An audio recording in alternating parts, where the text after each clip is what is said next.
আজকে থেকে প্রায় 100 বছর আগে একটা সংগঠন তৈরি হয়। এই সংগঠনটা শুরু হয় একটা ভলান্টিয়ার সোশিও পলিটিক্যাল অর্গানাইজেশন হিসেবে। এটা মানে কি? ভলান্টিয়ার মানে হলো এটা সদস্যরা ছিল স্বেচ্ছাসেবক, আর সোশিও পলিটিক্যাল মানে ছিল যে এদের কাজের মূল ফোকাস ছিল সমাজ। তাদের ইমিডিয়েট কাজ ছিল সমাজ নিয়ে, বাট লং টার্মে মানে দীর্ঘমেয়াদে তাদের কিছু রাজনৈতিক উদ্দেশ্য ছিল, এবং এই রাজনৈতিক উদ্দেশ্য বা লক্ষ্যগুলো তারা গ্রহণ করছিল তাদের ধর্মীয় পরিচয়ের জায়গা থেকে। এবং এই যে প্রায় 100 বছরের পথ চলা, এই সময়টার মধ্যে এই সংগঠনটাকে অনেক ধরনের প্রতিকূলতার মোকাবেলা করতে হয়েছে। এটা 4 বার ব্যান্ড হয়েছে, নিষিদ্ধ হয়েছে।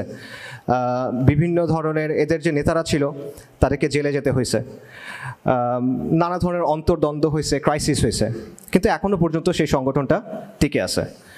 এবং এটার রাজনৈতিক ফ্রন্টও আছে, পলিটিক্যাল ফ্রন্ট আছে। পলিটিক্যাল ফ্রন্ট বোঝেন তো? এটা মানে হলো সংগঠনটা নিজে গতানুগতিক রাজনীতি করে না, কিন্তু সে রাজনীতি করার জন্য আলাদা একটা প্ল্যাটফর্ম বানায়। ওই প্ল্যাটফর্মটা গিয়ে রাজনীতি করে, এবং ওই প্ল্যাটফর্মের যে পলিসি, যে এজেন্ডা, এগুলো ঠিক করে দেয় ওই মাদার সংগঠনটা। তো এই পলিটিক্যাল ফ্রন্ট প্রথমবার তৈরি হয়েছিল 1950-এর দশকে। নির্বাচনে তারা সিট পাইছিল 3টা। 80-র দশকে তারা আরও একটা পলিটিক্যাল ফ্রন্ট বানাইছিল, নির্বাচনে সিট পাইছিল 2টা। খুব একটা সফল বলা যায় না, কিন্তু বর্তমানে তারা তাদের দেশে ক্ষমতায় আছে। এবং বর্তমানে এই সংগঠনের সদস্য সংখ্যা হলো প্রায় 60 লক্ষ। এটা শাখা হলো প্রায় 57,000, এবং এটার সাথে অ্যাফিলিয়েটেড সংগঠন, এটা ছাত্র ফ্রন্ট, কালচারাল ফ্রন্ট, নানা ধরনের ফ্রন্ট 50টার বেশি। এবং গত 2 টার্ম ধরে এটা ক্ষমতায় আছে। এই সংগঠনের নাম কি কেউ বলতে পারবেন? RSS, রাষ্ট্রীয় স্বয়ংসেবক সংঘ, রাষ্ট্রীয় স্বেচ্ছাসেবক সংঘ। RSS-এর সৃষ্টি হয়েছে 1925 সালের সেপ্টেম্বরে। কেশব বলিরাম হেদগেওয়ার নামে এক ভদ্রলোক ছিল, পেশায় ডাক্তার। সে RSS শুরু করে। কংগ্রেসের একটা ভারতীয় কংগ্রেস পার্টি, সেটার একজন নেতা ছিল বাল গঙ্গাধর তিলক। তাকে মনে করা হয়তো কংগ্রেসের সবচেয়ে র্যাডিক্যাল যে উইং, সেটার নেতা। এবং ব্রিটিশ বিরোধী যে আন্দোলন ছিল সেখানে সে গুরুত্বপূর্ণ ভূমিকা রাখছিল। স্বদেশী আন্দোলন, সেখানে সে গুরুত্বপূর্ণ ভূমিকা রাখছিল। এবং ব্রিটিশরা তাকে বলতো the father of Indian unrest, মানে ইন্ডিয়াতে অশান্তির জনক হলো বাল গঙ্গাধর তিলক। তিলকের ঘনিষ্ঠ শিষ্য বা প্রটোজে ছিল বালকৃষ্ণ শিবরাম মুঞ্জে এই নামের আরেক ভদ্রলোক, সেও ডাক্তার। তার শিষ্য ছিল কেশব বলিরাম হেদগেওয়ার, RSS-এর প্রতিষ্ঠাতা। হেদগেওয়ার যখন মেডিকেল স্টুডেন্ট, তখন তার গুরু তাকে বলছে তুমি কলকাতা যাও। কলকাতা গিয়ে সে একটা গোপন সংগঠনে যোগ দিয়েছিল। এই সময় পশ্চিমবঙ্গ, এখন যেটাকে আমরা পশ্চিমবঙ্গ বলি, ওই পশ্চিমবঙ্গে এই সময় বেশ কিছু গোপন সংগঠন ছিল। আন্ডারগ্রাউন্ড আর্মড সশস্ত্র সংগঠন, বিপ্লবী সংগঠন বা টেররিস্ট অর্গানাইজেশন, একই কথা। একজন বিপ্লবী সংগঠন বলবে, আরেকজন টেররিস্ট অর্গানাইজেশন বলবে। এটার নাম, এর মধ্যে সবচেয়ে প্রমিনেন্ট, সবচেয়ে প্রধান সংগঠন ছিল অনুশীলন সমিতি। হেডগেওয়ার এইটাতে যোগ দিয়েছিল। আপনারা ক্ষুদিরামের নাম শুনছেন, প্রফুল্ল চাকির নাম শুনছেন, তার অনুশীলন সমিতির সদস্য। এই সময় পশ্চিমবঙ্গে আরও কিছু আর্ম গ্রুপ ছিল, এর মধ্যে আরেকটা হলো যুগান্তর। আপনারা সূর্য সেনের নাম শুনছেন, প্রীতিলতা ওয়াদ্দেদারের নাম শুনছেন, এরাও ছিল যুগান্তরের সদস্য। তো যাই হোক, কেশব বলিরাম হেডগেওয়ার গিয়ে এই অনুশীলন সমিতিতে যোগ দিল, এবং সেখান থেকে সে বেশ কিছু জিনিসপত্র শিখলো, কীভাবে একটা সংগঠন চালাইতে হয়, কীভাবে ম্যানেজ করতে হয়, কীভাবে গোপন সংগঠন তৈরি করতে হয়, এটসেট্রা এটসেট্রা। এরপর সে বের হয়ে গেল, এবং পরে গিয়ে সে 1925 সালে RSS তৈরি করলো। তো RSS তৈরি করার পর 1950 সালে এটার প্রথম পলিটিক্যাল ফ্রন্ট তৈরি হয়, ভারতীয় জনসংঘ। এবং এটা তৈরিতে RSS-কে হেল্প করে একজন ভদ্রলোক, তার নাম হলো শ্যামাপ্রসাদ মুখার্জি, বাঙালি ভদ্রলোক, ভারতের প্রথম শিল্পমন্ত্রী। হিন্দু মহাসভা নামে একটা দল ছিল, সেটার প্রধান ছিল। ঠিক আছে? তো তার সাথে মিলে জনসংঘ তৈরি হয়, এবং এরপর নির্বাচনে তারা 3টা সিট পায়। তো হিন্দুত্ববাদী যে রাজনীতি, এটার সাথে বাঙালিয়ানার বা বাঙালি হিন্দুদের একটা বেশ ভালো সম্পর্ক আছে। দেখেন, কেশব হেডগেওয়ার প্রথমে গেছে কলকাতায়, অনুশীলন সমিতিতে যোগ দিয়েছে। তারপর RSS-এর প্রথম পলিটিক্যাল ফ্রন্ট তৈরি হয়েছে শ্যামাপ্রসাদ মুখার্জিকে নিয়ে, বাঙালি, বিখ্যাত বাঙালি রাজনীতিবিদ, বাঙালি হিন্দু রাজনীতিবিদ। হিন্দুত্ববাদী রাজনীতির পেছনে বঙ্কিমচন্দ্রের বড় একটা প্রভাব আছে, আইডিওলজিক্যাল। পাশাপাশি হিন্দুত্ব বা হিন্দুত্ব যে টার্ম, এটার সাথেও বাঙালি হিন্দুর একটা সম্পর্ক আছে। হিন্দুত্ব আইডিওলজির সবচেয়ে গুরুত্বপূর্ণ তাত্ত্বিক মনে করা হয় বিনায়ক দামোদর সাভারকারকে। ডেফিনেটলি সেই এটার মূল তাত্ত্বিক, কিন্তু তার আগেও কিছু মানুষ এই বিষয়গুলো নিয়ে আলোচনা করছিল, এবং এদের মধ্যে একজন ছিল চন্দ্রনাথ বসু। সাভারকারের 30 বছর আগে সে একটা বই লিখছিল যেটার নাম ছিল হিন্দুত্ব, হিন্দুর প্রকৃত ইতিহাস। হিন্দুদের সমাজ কেমন হবে এবং হিন্দুদের পলিটিক্যাল অ্যাসপিরেশন কেমন হবে সেটা নিয়ে সে লিখছিল। যাই হোক, ভারতীয় জনসংঘ তৈরি হইল 1950-এর দশকে। প্রথম নির্বাচনে সিট পাইল কত? 3টা বললাম। আচ্ছা, খুব একটা সফল না। 1980 সালে আরএসএস আরেকটা পলিটিক্যাল ফ্রন্ট তৈরি করলো, এটার নাম আপনারা জানার কথা, বিজেপি, ভারতীয় জনতা পার্টি। বিজেপি প্রথম নির্বাচন করে 1984 সালে। নির্বাচনে কয়টা সিট পায়? 2টা সিট পায়। খুব একটা সফল না, কিন্তু এর মাত্র 12 বছরের মাথায় 1996 সালে বিজেপি পার্লামেন্টে 161টা সিট পায় এবং পার্লামেন্টের সবচেয়ে বড় পার্টি হিসেবে হাজির হয়। রাজনীতিতে 12 বছর খুব বড় সময় না, খুব অল্প সময় এটা। তো 12 বছরের মধ্যে এত বড় পরিবর্তন কীভাবে আসলো? একটা ইস্যুকে ইউজ করে বিজেপি এই সফলতাটা পাইছিল, জাস্ট একটা ইস্যু। ইস্যুটা কি কেউ বলতে পারবেন? জানার কথা আপনাদের, আমি বললে সবাই চিনবেন। বাবরি মসজিদ, রাইট, বাবরি মসজিদ। রাম জন্মভূমি আন্দোলন বলে ওরা। 1980-র দশকে বিশ্ব হিন্দু পরিষদ নামে একটা দল ছিল, তারা একটা মুভমেন্ট শুরু করলো। তারা বলল, অযোধ্যাতে যেখানে বাবরি মসজিদ আছে এখানে আগে রাম মন্দির ছিল, তাদের ভগবান রামের জন্ম ওই জায়গায়, বা এই ধরনের একটা কথা বললো, এবং বললো যে এখানে রাম মন্দির বানাতে হবে, মন্দির ওহি বানায়েঙ্গে, মন্দির ওইখানেই বানাইতে হবে, ওইটা ভেঙেই বানাইতে হবে। এবং বিজেপি এই জিনিসটাকে গ্রহণ করলো এবং এটা নিয়ে তারা মুভ করলো। 1990 সালে বিজেপির তৎকালীন যে নেতা ছিল এল.কে. আদভানি, সে পুরো ভারত জুড়ে রথযাত্রা শুরু করলো, গণসংযোগ করলো বেসিক্যালি, এবং মানে সাধারণ হিন্দু সমাজের মধ্যে একটা মানে কি বললো, হাইপ তুললো যে ওখানে এটা বানাতে হবে। এবং এটার ধারাবাহিকতায় 1992 সালের 6 ডিসেম্বর গিয়ে বাবরি মসজিদকে শহীদ করে দেওয়া হলো। এবং এটাকে ইউজ করে বিজেপি, যে 84 সালে সিট পাইছিল 2টা, 96 সাল নাগাদ তারা সিট পাইল 161টা, পার্লামেন্টের সবচেয়ে বড় পার্টি, এবং বিজেপির নেতা অটল বিহারী বাজপেয়ী প্রধানমন্ত্রী। ঠিক আছে? সো এখানে ইন্টারেস্টিং বিষয়টা হলো, আন্দোলন শুরু করলো কে? বিশ্ব হিন্দু পরিষদ। নেতৃত্ব দিল কে? বিজেপি। কিন্তু বিশ্ব হিন্দু পরিষদ এবং বিজেপি দুটার পেছনে আসলে কে? আরএসএস। ওই যে আমি বললাম যে আরএসএসের সাথে 50টার বেশি অ্যাফিলিয়েটেড অর্গানাইজেশন আছে, তার মধ্যে একটা হলো বিশ্ব হিন্দু পরিষদ। সো এখানে মূল প্ল্যানিং, মূল কাজকর্ম এটা হলো আরএসএসের। আচ্ছা, তো এই হিন্দুত্ব, এটার ফলে আরও যেটা হলো যে এক তো হলো যে এটার মাধ্যমে বিজেপি ক্ষমতায় চলে গেল, দ্বিতীয় যে বিষয়টা হলো সেটা হলো যে হিন্দুত্ববাদী যে আন্দোলন সেটার নেতৃত্ব চলে গেল আরএসএসের কাছে। হিন্দুত্ববাদী আন্দোলনের মধ্যে কিন্তু আরএসএস একমাত্র প্লেয়ার না, এখানে আরও কিছু প্লেয়ার আছে। ফর এক্সাম্পল, একটা দলের কথা অলরেডি আসছে, হিন্দু মহাসভা। বিনায়ক দামোদর সাভারকার, যে হিন্দুত্ববাদের মূল তাত্ত্বিক, সে ছিল হিন্দু মহাসভার নেতা। আপনারা যোগী আদিত্যনাথের নাম শুনছেন, উত্তরপ্রদেশের মুখ্যমন্ত্রী, সে কিন্তু হিন্দু মহাসভার লোক। তার গুরু দিগ্বিজয়নাথ, তার গুরু অবৈধনাথ, এরা সবাই হিন্দু মহাসভার লোক। মোহনদাস গান্ধীকে হত্যা করছিল নাথুরাম গডসে, হিন্দু মহাসভার লোক। আপনারা এর নাম শুনছেন, ইয়াতি নরসিংহানন্দ লানাতুল্লাহি আলাইহিম, শাতিমে রসুল, সেও কিন্তু আরএসএসের লোক না। এরা আরও বেশি র্যাডিক্যাল, এরা আরএসএসকে মডারেট মনে করে, এরা মনে করে যে আরএসএস যথেষ্ট করতেছে না। তো যাই হোক, এছাড়া আরও দল আছে, শিবসেনা একটা দল আছে, এরা সবাই হিন্দুত্ববাদী রাজনীতি করে, এবং এরা সবাই they are much more radical than RSS, they are much more radical than BJP. But এই র্যাডিক্যালদের প্রেজেন্সটা অ্যাকচুয়ালি ওদেরকে হেল্প করে, মডারেটদের, তথাকথিত মডারেটদের এটা আসলে হেল্প করে, কারণ মডারেটরা অনেক কিছু নিয়ে কথা বলতে পারে না, মুভ করতে পারে না, র্যাডিক্যালরা ওটা নিয়ে কথা বলতে পারে, তখন মডারেটরা ওটা পিক করতে পারে। এবং আরএসএসের ট্র্যাক রেকর্ড বেশ ভালো, ইমপ্রেসিভ আমি বলবো। দেখেন, বিজেপি যে 10 বছর ধরে ক্ষমতায় আছে, এখানে তারা বেশ ইম্পর্টেন্ট কিছু কাজ করছে। একটা হলো কাশ্মীরের স্পেশাল স্ট্যাটাস ছিল, জম্মু এবং কাশ্মীরের স্পেশাল স্ট্যাটাস ছিল, অনুচ্ছেদ 370। সংবিধানের আন্ডারে স্পেশাল কিছু মর্যাদা জম্মু এবং কাশ্মীর প্রদেশকে দেওয়া হয়েছিল, এটার মাধ্যমে তারা ইন্ডিয়ান ফেডারেশনে যুক্ত হয়েছিল। বিজেপি এটা বাতিল করে দিয়েছে 2019 সালে। এটা 1951 সাল থেকে আরএসএসের একটা গোল ছিল, প্রায় 70 বছর সময় নিছে, কিন্তু তারা এটা বাস্তবায়ন করছে।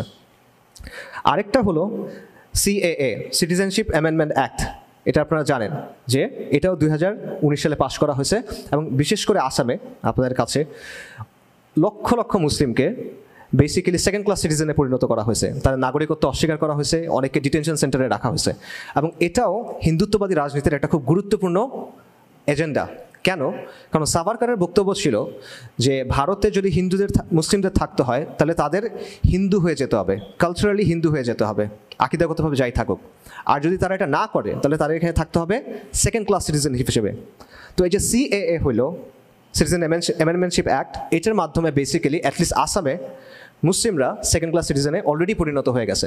এবং জেনোসাইড ওয়াচের যে প্রতিষ্ঠাতা ডক্টর গ্রেগরি স্ট্যান্টন, উনি বলতেছেন যে আসামে জেনোসাইডের একটা পায়তারা চলতেছে, প্রসেস চলতেছে। পাশাপাশি রাম মন্দির নির্মাণ, এটা আপনারা জানেন যে এই বছরের 22শে জানুয়ারি রাম মন্দির কিন্তু উদ্বোধন করা হয়েছে। আচ্ছা, আপনারা ভাবতেছেন যে আমি আরএসএস নিয়ে এত কথাবার্তা কেন বলতেছি। আমাদের অনুষ্ঠান হলো মুসলিমবঙ্গ স্বপ্ন, সম্ভাবনা এবং বাস্তবতা, আর আমার টপিক হলো মুসলিমবঙ্গ অস্তিত্ব, সংকট এবং সামাজিক শক্তি, রাইট? সেখানে আরএসএস কোত্থেকে আসলো? কানেকশনটা কি? একটা কানেকশন আছে।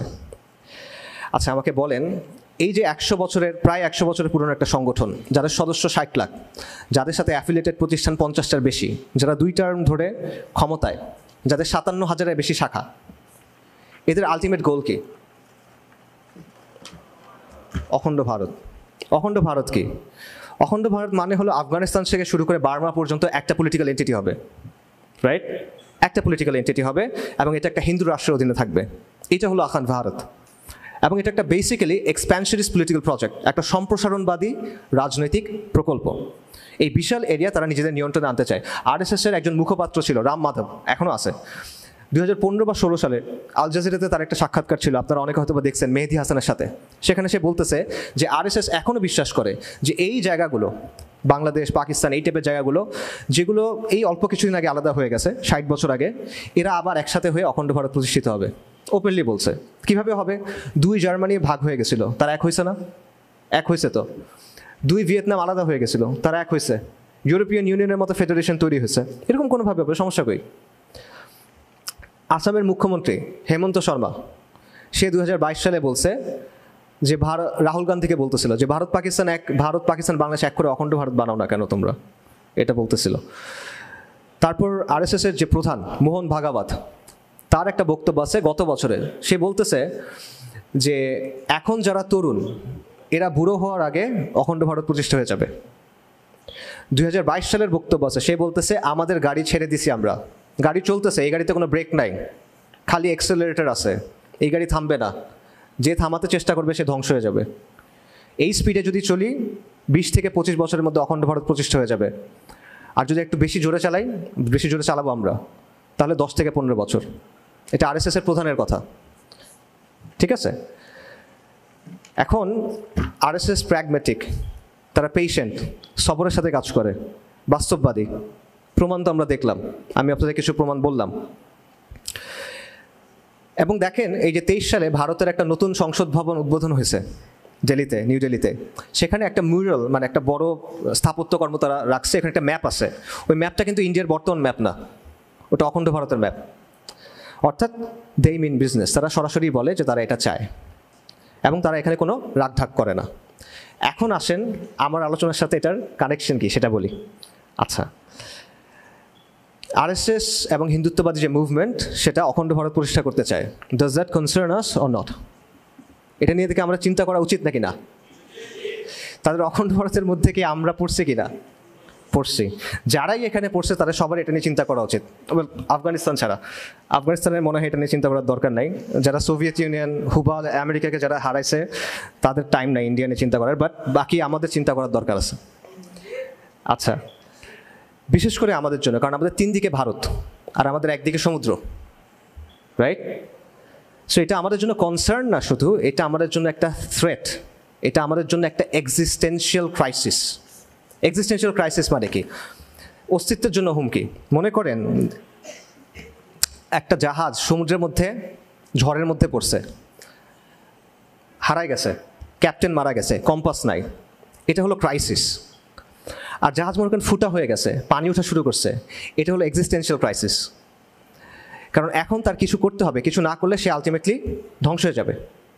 সো আমি মনে করি, এবং আমার মনে হয় যে কোনো সুবিবেচক মানুষ মনে করবে যে এই ব্যাপারটা আমাদের জন্য একটা ক্রাইসিস।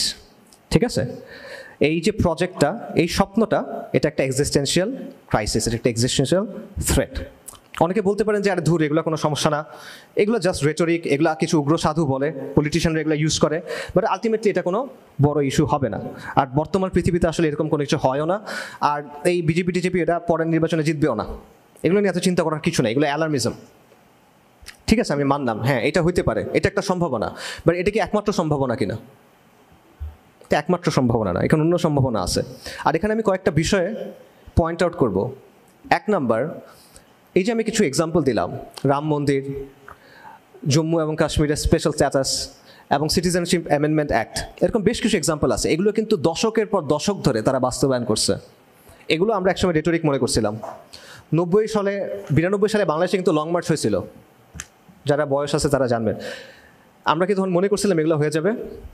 আমার মনে হয় না মনে করছে। জম্মু ও কাশ্মীরের মানুষ হয়তো মনে করে নাই, আসামের লোকজন হয়তো মনে করে নাই, কিন্তু তারা কিন্তু তাদের কাজ করে গেছে। সো আপনি তাদের কাজটা সিরিয়াস মনে করতে না পারেন, আপনি মনে করতে পারেন এটা ডিলিউশন, সমস্যা নেই, এটা ডিলিউশন হইতে পারে, আসলে ডিলিউশন হইতে পারে, হয়তো এটা কোনোদিনও হবে না। কিন্তু পয়েন্টটা হলো এটা একটা বিপজ্জনক ডিলিউশন, এবং এটা সে বিশ্বাস করে, আপনি বিশ্বাস না করেন, সে তো বিশ্বাস করে। এখন সে যদি কিছু করে ফেলে, আপনি কী করবেন? এটা আপনার চিন্তা করতে হবে। এটা একটা পয়েন্ট। আরেকটা পয়েন্ট হলো, বাংলাদেশকে কন্ট্রোল করা এটা শুধুমাত্র বিজেপির এজেন্ডা না, বা এটা শুধুমাত্র আরএসএসের এজেন্ডা না, এটা একটা সর্বভারতীয় এজেন্ডা। ঠিক আছে, ভারতের যত পলিটিক্যাল পার্টি আছে, যত পলিটিক্যাল শক্তি আছে, তারা সবাই এভাবেই বাংলাদেশকে দেখে। ঠিক আছে, আলটিমেটলি কংগ্রেসও কিন্তু এক্সপ্যানশনিস্ট পলিটিক্যাল প্রজেক্টে বিশ্বাস করে। আপনারা নেহরু ডক্ট্রিনের কথা শুনছেন, সেম কথা মোরলেস। সিকিমের কথা শুনছেন আপনারা, নেপালের রাজ পরিবারকে হত্যা করা হয়েছিল, এটা আপনারা শুনছিলেন। তামিল টাইগারকে কারা হেল্প করছিল, পিলখানার কথা আপনারা দেখছেন, রাইট? সেগুলো কাদের টাইমে হয়েছে? এগুলো একটাও বিজেপির টাইমে হয় নাই, কিন্তু কংগ্রেসের টাইমে হয়েছে বেশিরভাগই। সবচেয়ে বড় এক্সাম্পল দেখেন, হাসিনার ব্যাপারে বিজেপির অবস্থান, কংগ্রেসের অবস্থান, আম আদমি পার্টির অবস্থান, পার্থক্য কি? কোনো পার্থক্য নাই। তাদের সবার মত হলো যে বাংলাদেশে হাসিনাকে দরকার, হাসিনার মতো একটা লোক দরকার যে বাংলাদেশকে ভারতের একটা ভেসেল স্টেট, ভারতের একটা করদ রাজ্য বানিয়ে রাখবে। ঠিক আছে, এবং এটা মনে করার কারণ আছে, এটা মনে করার অ্যাকচুয়াল খুব ভালো লজিক আছে।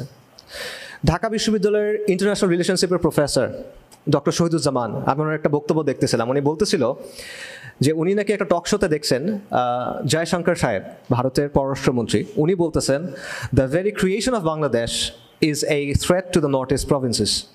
মানে বাংলাদেশের অস্তিত্বটাই ভারতের নর্থ ইস্ট যে প্রভিন্সেস, 7 সিস্টার্স, এটার জন্য একটা থ্রেট। জয়শঙ্কর বলতেছেন, আমি শিওর না উনি বলছেন কিনা, ডক্টর শহীদুজ্জামান বলছেন উনি বলছেন। বাকি উনি বলুক বা না বলুক, এটাই বাংলাদেশের ব্যাপারে ভারতীয় যে ন্যাশনাল সিকিউরিটি এস্টাবলিশমেন্ট তাদের অবস্থান, এবং এটা একটা লজিক্যাল অবস্থান আমি মনে করি। কেন লজিক্যাল অবস্থান? আপনি একটা ম্যাপ নেন বাংলাদেশের বা সাবকন্টিনেন্টের একটা ম্যাপ নেন, এরপরে যে লালমনিরহাট ঠাকুরগাঁও ওই জায়গাটা দেখেন, দেখবেন একদিকে বাংলাদেশ, নেপাল, মাঝখানে ছোট্ট একটা জায়গা আছে, ছোট্ট একটা করিডোর, এটাকে শিলিগুড়ি করিডোর বলে, এটাকে চিকেন স্নেক বলে অনেকে। এটা হলো ভারতের সাথে 7 সিস্টার্সের একমাত্র যোগাযোগের জায়গা। এই জায়গাটা নিয়ে বসে আছেন আপনি। এবং তার চেয়ে বড় সমস্যা হলো যে ওই 7 সিস্টার্সের মধ্যে বিহার, আসাম, উড়িষ্যা, ত্রিপুরা, এগুলো একসময় কিসের অংশ ছিল? এগুলো একসময় বাংলার অংশ ছিল। তো জটিল সমস্যা।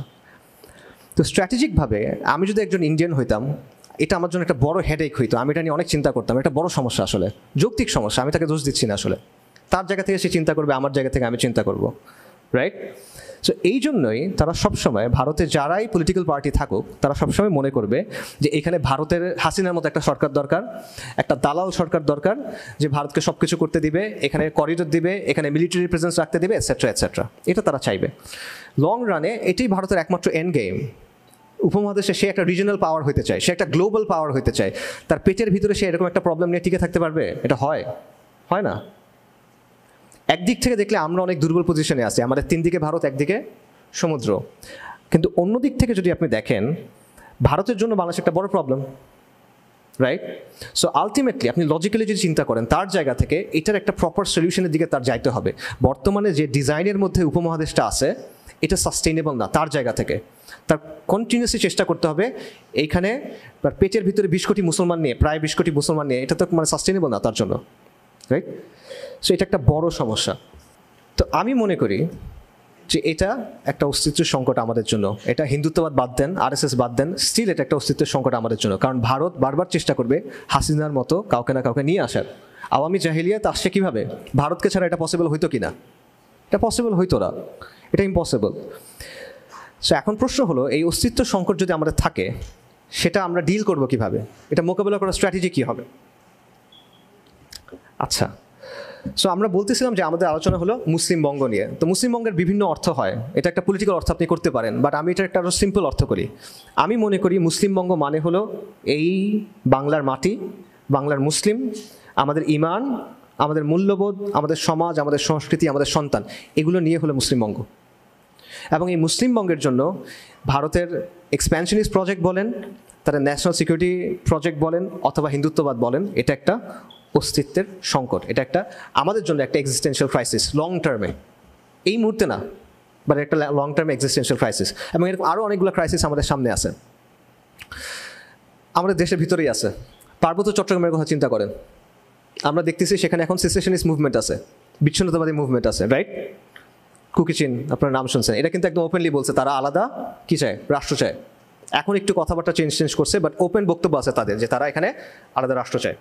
আচ্ছা, এবং দেখেন মিয়ানমারে একটা সিভিল ওয়ার চলতেছে, সেখান থেকে তারা অপারেট করতেছে, সেখান থেকে তারা ট্রেনিং করতেছে, এরকম জিনিসপত্র হচ্ছে। এর চেয়েও কনসার্নিং ব্যাপার হলো ইন্ডিয়ার মধ্যেও এরকম দল আছে যারা অপারেট করতেছে, এবং এটা এথনিক্যালি সেম বা এথনিক্যালি কাছাকাছি। সো একাধিক দেশের ভিতরে এরকম মুভমেন্ট চলতেছে, তাদের গোল সিমিলার।